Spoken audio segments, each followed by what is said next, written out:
Hey guys, it's Will from EDM Tips. So today I'm going to show you how to create a really dystopian pad in the style of Jon Hopkins. Now this is actually taken from one of the live group calls that we have each and every week, twice a week, in the EDM Tips Music Production Accelerator program, where you can have any questions answered, you can get feedback on your music, and we help producers basically go from the bedroom level of production to being professional producers, touring the world, writing music on the biggest labels, and yeah, basically having a great time. So you can check the link out below, but without further ado, let's check out this excerpt from one of our live group calls, how to produce dystopian pads in the style of Jon Hopkins. Let's hop into the door and get it done. So this is the track from which the inspiration for this was taken. One of the students on the call asked how to create a pad in this style, so I'm going to break it down into its constituent parts and then create something similar from scratch. It's worth noting there's a few different layers which are all coming together to create that really rich soundscape. So you've got the main melodic element, which I guess would be the pad that you're referring to, which is really distorted. But then you've got some rumbling bass, and then you've got like a drone that's just going underneath the kind of main melodic pad. But let's have a listen at creating that main pad sound.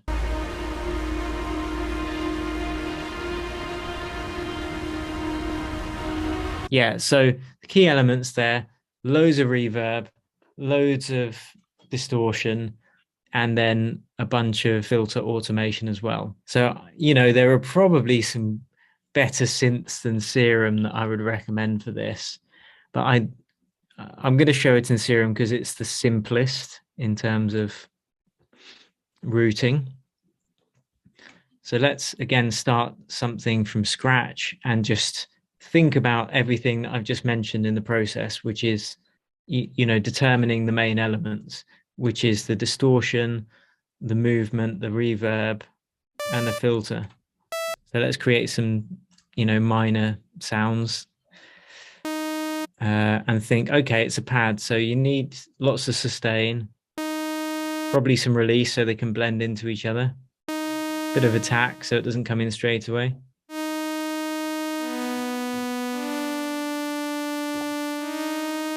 And the fact that you have some more release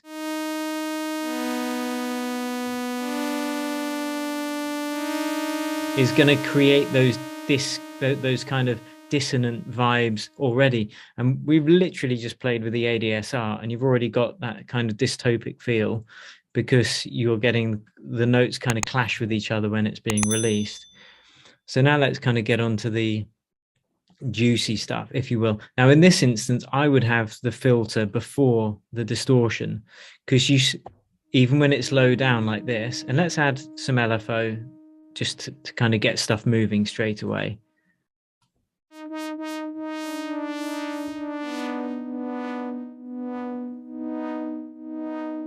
And you know, there's lots of panning in there, so we can add that same LFO. In fact, we'll add a different LFO to the panning just to create some different kind of movement.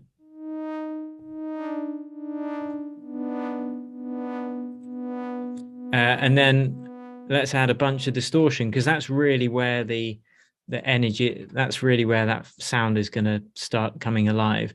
And I love the Trash 2. If you want some really hardcore creative distortion, nothing will kind of do the job better than the Trash 2. So let's just have a listen.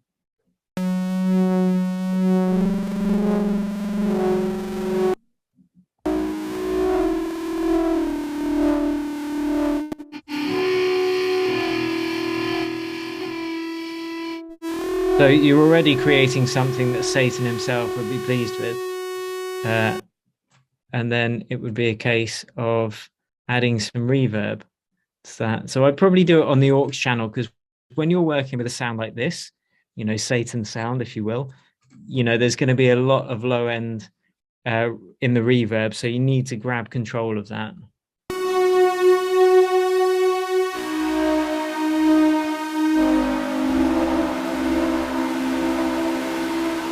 So that's pretty much how you create something as disturbing as that.